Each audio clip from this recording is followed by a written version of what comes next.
Good morning all student. आज आपण MA third same यामध्ये आपला पेपर आहे डिप्लोमॅसी अँड फॉरेन पॉलिसी. यामध्ये आपला फोर्थ लेसन सुरू होता. काल आपण काही भाग घेतलेले होतो. आज आपण बघूया जागतिकीकरणाच्या काळातील आधुनिक राजनयामधील जी काही आव्हाने होती त्याची माहिती आज आपण इथे घेऊया. सर्वात प्रथम प्रस्तावना, कार्य तसेच त्यांची आव्हाने कोणती आहे याचे महत्त्वसुद्धा आज आपण इथे घेऊया. तसेच व्याख्या, विविध शास्त्रज्ञांनी आपापल्या परीने जे काही व्याख्या आपल्याला सांगितलेल्या आहेत त्या व्याख्या आज आपण इथे घेऊया. जागतिकीकरणाचा अर्थ म्हणजेच काय आहे, जागतिकीकरणातील आधुनिक काळामध्ये त्यांना मिळालेले आव्हाने काय आहे याचे महत्त्वसुद्धा आज आपण इथे घेऊ. आधुनिक काळामध्ये राजनयाचे जे काही स्वरूप होते ते स्वरूप गुप्त स्वरूपाचे राहिलेले नव्हते. आधुनिक काळामध्ये जे काही स्वरूप होते ते आता गुप्त स्वरूप राहिलेले नाही. त्यामुळे त्या ठिकाणी संमेलने, वाटाघाटी, संधी, करार ह्यांना विशेष महत्त्व दिलेले आहे. कारण आज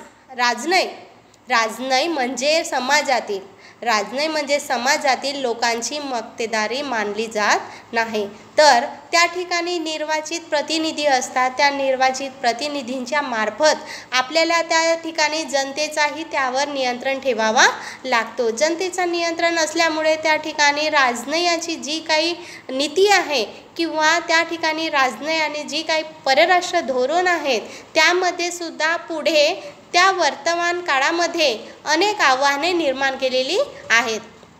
आव्हाने निर्माण केल्यामुळे त्या ठिकाणी त्या आव्हानांची त्या ठिकाणी निर्माण स्थिती प्राप्त झालेली आहे व ती आव्हाने सुद्धा आपल्याला या ठिकाणी सांगितलेली आहे. त्यामध्ये म्हणतात की दारिद्र्य ही सर्वात प्रथम आव्हाने सांगितलेलं आहे. त्यानंतर वंशभेद,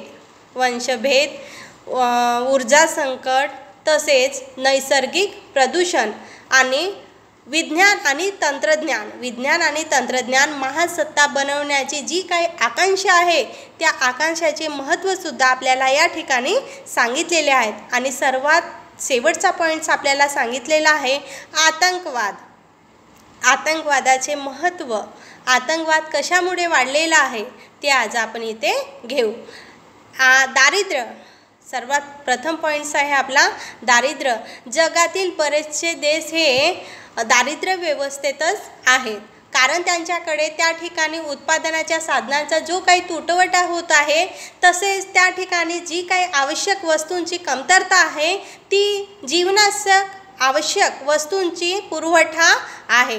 कारण ह्या सर्व गोष्टी आपण जरी नजरेआड केले तरी आपल्याला राजनय त्या ठिकाणी करता येत नाही, कारण ही परिस्थिती आपल्या डोळ्यासमोरच ठेवून आपल्याला त्या ठिकाणी सुधारण्याच्या दृष्टिकोनातून त्या ठिकाणी अनेक आव्हाने स्वीकारावे लागतात. कारण ह्या परिस्थितीतून बाहेर पडण्यासाठी आपल्याला त्या आव्हानांना सामोर जाणे हे सर्वात प्रथम पॉईंट्स आपल्याला सांगितलेले आहे. त्यानंतर वंशभेद यामध्ये सुद्धा आपल्याला सांगितलेले आहे की मानवतावादी जो काही दृष्टिकोन होता त्या ठिकाणी मानवतावादी धोरणांची कितीही त्या उदाहरणे असली तरी आपल्याला सर्व ठिकाणी प्रत्यक्ष वंशभेद आहे ही सुद्धा नीती त्या ठिकाणी समजून आलेली आहे. कारण त्या ठिकाणी काळे गोरे, धर्मभेद किंवा प्रतिबिंब असलेले त्यांचे काही निश्चितच भाग आपल्याला त्या ठिकाणी दिसून येत असतात. कारण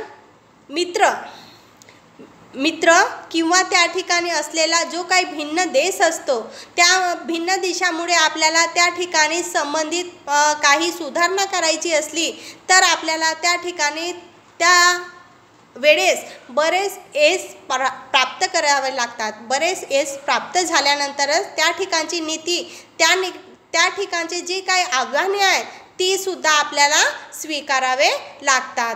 कारण आधुनिक काळामध्ये जेव्हा अटल बिहारी वाजपेयी यांनी पाकिस्तानची संबंध सुधारणा बरेच यश प्राप्त केलेले होते आणि त्यामुळे यश प्राप्ती झाल्यामुळे त्या ठिकाणी अनेक उदाहरणसुद्धा अस्तित्वात आलेले होते. त्यानंतर ऊर्जा संकट सांगताना त्यांनी म्हटले की राजनय म्हणजे काय, त्यांची नीती काय आणि त्यांनी ती आव्हाने दिलेली आहेत, ते आव्हाने म्हणजेच त्या ठिकाणचा ऊर्जा संकट होय. ऊर्जा संकट म्हटल्यानंतर त्या ठिकाणी साधनांचा इतका विकास झाला की त्या ठिकाणी त्या देशाला ऊर्जा मिळविण्याचे जे काही महत्त्वाचे साधन होते, पेट्रोल, डिझेल किंवा त्या पेट्रोलची मागणी प्रत्येक देशात होत असायची. ते वाहनेसुद्धा त्या ठिकाणी पेट्रोलवर चालत असायचे आणि त्यामुळे आपल्याला त्या देशाकडे पेट्रोलच्या विहिरीसुद्धा मोठ्या प्रमाणात दिसून येत असायच्या. कारण पेट्रोलची मागणी ही प्रत्येक देशात, तसेच सर्व आव्हाने पेट्रोलवर चालत असताना त्या ठिकाणी सर्वात जास्त पुरवठा हा पेट्रोलचा होता. कारण पेट्रोलवर रोक लावला तर सर्व वस्तू थक्क बसतील आणि त्यामुळे जे काही इराकचे विहिरी होत्या त्या इराकच्या विहिरींना आज तसे अमेरिकेने वर्चस्व साधले गेले आहे. रशियाचे जे काही विभाजन झाले होते ते अमेरिकेने सुद्धा आपल्याला राष्ट्र निर्माण करून दिले आणि त्यामुळे त्या पेट्रोलची त्या ठिकाणी मोठ्या प्रमाणात भर पडलेली आहे. भर पडल्यामुळे त्या ठिकाणी ऊर्जा मिळवण्यासाठी राजनयाला सुद्धा आपला मार्ग जो होता तो मार्गसुद्धा त्यांना बदलावा लागला. बदलवल्यामुळे त्यांचे जे काही कार्य होते ते कार्यसुद्धा योग्य व सुरळीतपणे सुरू असायचे. त्यानंतर नैसर्गिक प्रदूषण. नैसर्गिक प्रदूषणामध्ये हवा प्रदूषण, पाण्याचे प्रदूषण, निसर्ग, आवाज ह्या अनेक माध्यमातून सुद्धा होत असायचे. कारण शास्त्रीय दृष्टिकोनातून आपण बघितलो तर त्या ठिकाणी प्रदूषण जाणून घेण्याची जी काही प्रवृत्ती होती, जी काही घडवून घेण्याची प्रवृत्ती होती, त्यामुळे सुद्धा दुसऱ्या देशाच्या आरोग्यावर आर्थिक जी काही परिस्थिती आहे त्या परिस्थितीवर सुद्धा त्या ठिकाणी मात दिल्या जात असायची. कारण त्याचा परिणाम हा भयंकर होता आणि त्यामुळे अमेरिकेला त्याची कल्पनासुद्धा राहिलेली नव्हती. अमेरिकेला कल्पना नसल्यामुळे त्या दुसऱ्या देशाच्या जे काही परिस्थिती होती त्या परिस्थितीवर सुद्धा त्यांचे मोठ्या प्रमाणात राष्ट्र अतिशय श्रीमंत असले तरी त्या ठिकाणी जे काही पेट्रोलवर रोक लावता येत होता तो रोकसुद्धा त्या ठिकाणी त्यांनी लावलेला आहे. त्यानंतर नैसर्गिक प्रदूषण.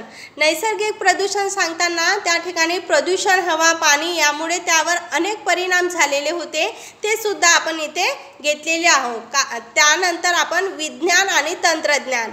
विज्ञान आणि तंत्रज्ञान सांगत असताना विज्ञान आणि तंत्रज्ञान हे राजनयासमोरील सर्वात मोठे आव्हान मानल्या जात होते. राजनयावरील जरी मोठे आव्हान असले तरी आपल्याला त्याचे ज्ञान हे पुढे नेता आले आहे याचे महत्त्वसुद्धा सर्व क्षेत्रात याचे महत्त्व मोठे मानले होते. कारण ती प्रत्यक्षपणे पूर्ण निश्चितपणे अशक्य आहे. आज तंत्रज्ञानाच्या दुसऱ्या देशाशी सुद्धा त्याचा संबंध पडणं आणि त्या संबंधामुळे त्या ठिकाणची गरजसुद्धा वाढणार आहे. जैविक शास्त्रासाठी जरी अमेरिकेने इराकबरोबर त्या ठिकाणी लढाई केली होती, लढाई केल्यामुळे त्या ठिकाणी अनेक असे बलाढ्य व्यक्तीला सुद्धा यशप्राप्ती झालेली आहे आणि अमेरिकेच्या धोरणाला सुद्धा अनेक राष्ट्रांनी मानवतेच्या दृष्टीने विरोध केला होता आणि त्या विरोधामुळे सुद्धा त्यांच्या मनात एक भावना निर्माण झाली की नाही, आपण या कार्याला पुढे गेले पाहिजे आणि पुढे गेल्यामुळे त्यांचे सर्व कार्य हे यशस्वी होत आले. त्यानंतर महासत्ता बनवण्याची जी काही आकांक्षा होती ती आकांक्षासुद्धा आपल्याला सांगितलेली आहे. महासत्ता बनवण्यासाठी त्या राष्ट्रामध्ये स्पर्धा चाललेली आहे. स्पर्धा चालल्यामुळे त्या ठिकाणी अमेरिका आणि त्या ठिकाणी येणारे जे देश होते शस्त्रास्त्र प्रदर्शन करीत होते.